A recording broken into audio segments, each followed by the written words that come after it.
So which corner or section scares you the most or is the most difficult to get right? Yes. On a serious note, the Nordschleife is being called the most dangerous. I find it a very safe place to crash or have an incident. But I like to call it also the most demanding track in the world. Of course, because of the elevation changes, very narrow sections, blind corners. And therefore, actually, the most scariest part for me is whichever I find very comfortable and easy. Because at that point, I'm like, oh, okay, I don't have to pay attention at my corner entry speed, exit speed, at braking. I got this, all right, I can think about walking my dog, dinner. Oh, why is I'm in the barrier? Okay, because I was not paying attention. That's the most challenging part about any track in the world, probably. So that's for me. But I do remember in 2019, I had an ABS failure on my race car in the wet, going downhill in Eschbach.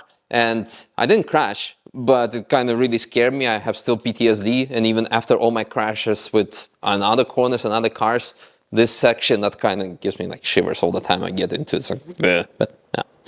What senses come into play when driving really fast, and how does the full motion rig replicate those feelings? What senses? Some people say that driving a race car or driving fast is the most fun you can have with your pants on. So a lot of them. Let's say maybe definitely adrenaline, but I would say that whenever I drive fast, or when I had a lap that I would say like, oh my God, I was totally on it, or I was totally in the zone. And that's when I'm completely calm, I'm not thinking about anything, I'm just totally one with the car, with the track, and senseless, just going and driving and doing what I need to do. And this is actually exactly what a motion sim, in particular Novus X Motion, can replicate. The problem with majority of motion rigs I've tried in the past is just they cause so much drama, whereas here the motion adds to the experience. It does not distract your attention from a driving experience, so you can be completely in the zone with all the changes of the direction, dimension, the G-forces, and it's fantastic. So it does definitely manage to replicate the feeling. What aspect of driving fast is the most challenging for you? That's a tricky question because I think at the end everything comes down to the total package, just like winning the race. It's not just the driver, it's not just the tires, it's not just the team, it's also a bit of luck. But I think when it comes to driving fast, you need to be able to calm and think fast and have a very quick reaction time, also have a good stamina. Can you work it out on the sim?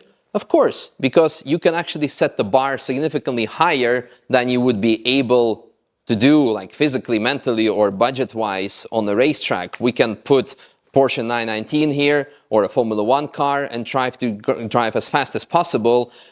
Like really adapt yourself, train your senses, train your reaction times to these crazy fast cars, and then you hop into something, a street car, road car, track car, something really more conventional, and you're like, oh, this is like easy. I have like 2 hours of time to think about my next move because I'm really usually used to this. And I think you can definitely learn a lot. And to be honest, in the past 5 years ago or so, I was kind of laughing at all the sim action, like, haha, it's just a computer game, it only makes you overconfident. But once I got actually into sim driving, I became a significantly better driver. And out of us 3 as our race car drivers in our racing team, we have Jimmy Broadbent, we have Steve, we have me, we have a to-be-announced number driver 4. So far, Jimmy is the fastest because he spends all the time on the sim. And I'm never on the sim. So I should spend more time on the sim. And that's definitely what I'll be doing now.